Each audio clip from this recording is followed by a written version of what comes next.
Hello, പുതിയൊരു ആന വിശേഷങ്ങളായിട്ടാണ് നമ്മൾ ഇന്ന് എത്തിയിട്ടുള്ളത്. ശ്രീലങ്കയിലുള്ള ഒരു കാട്ടാനയാണ്.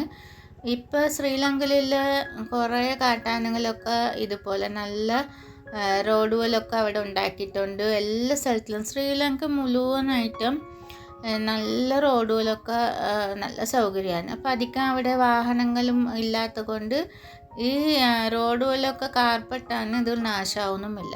അപ്പോൾ കാടും വെട്ടിയിട്ട് ഇങ്ങനെ ഉണ്ടാക്കിയിട്ടുള്ള റോഡൊക്കെ നല്ലതാണ്. പക്ഷേ ഇപ്പോൾ ആനകളൊക്കെ പടിഞ്ഞിട്ടുണ്ട്. വണ്ടിയിൽ കൊണ്ടുപോകുന്ന അവർക്ക് ആവശ്യമുള്ള ഫുഡുകളുണ്ടെങ്കിൽ മനത്തിട്ട് തുമ്പിക്കായി ഇറുത്തിട്ട് വണ്ടിയെ നിർത്തി എങ്ങനെയാകും അത് ഇറുത്ത് തിന്നുന്ന പഠിപ്പാൻ. അപ്പോൾ സർക്കാർ പറയുന്നത് കാട്ടാനകൾക്കൊക്കെ ഒന്നും കൊടുക്കണ്ടാണ്. ഇപ്പോൾ ശ്രീലങ്കയിലെങ്കിൽ നല്ല വുഡ് ആപ്പിൾ ഉണ്ട് പറഞ്ഞാൽ ആനകൾക്ക് മനത്തിട്ട് വന്നിട്ട് വണ്ടി നിർത്തിയിട്ട് സഞ്ചിയൊക്കെ അങ്ങനെ കാട്ടിക്ക് വലിച്ചിട്ട് കൊണ്ടുപോകും. അപ്പോൾ അങ്ങനെ ഒരു ആനയാണ് ഇവിടെ.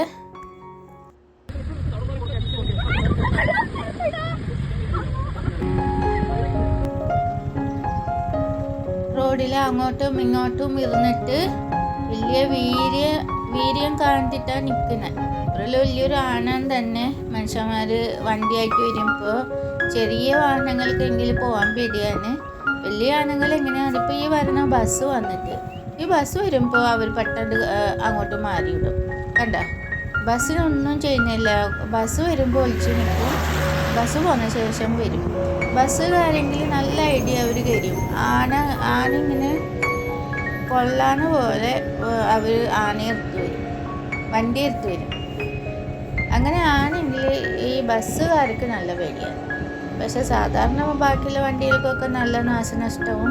പിന്നെ ഇതത് കൊണ്ടുപോകുന്ന മുതലൊക്കെ ചാക്കടക്കം മുപ്പുറ തുമ്പിക്കൈ എടുത്തിട്ട് എങ്ങനെയാ അത് ചെല്ലും പൊട്ടിയിട്ട് കൊണ്ടുപോകും.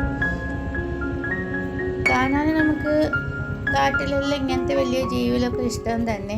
പിന്നെ ആനകളുടെ വീഡിയോ എത്ര കണ്ടാലും എല്ലാവരും കാണുകയും ചെയ്യും, പഠിക്കുന്നില്ല. പക്ഷേ നഷ്ടങ്ങളെങ്കിൽ അത് സാധാരണക്കാർക്ക് സഹിക്കാനും പറ്റുന്നില്ല.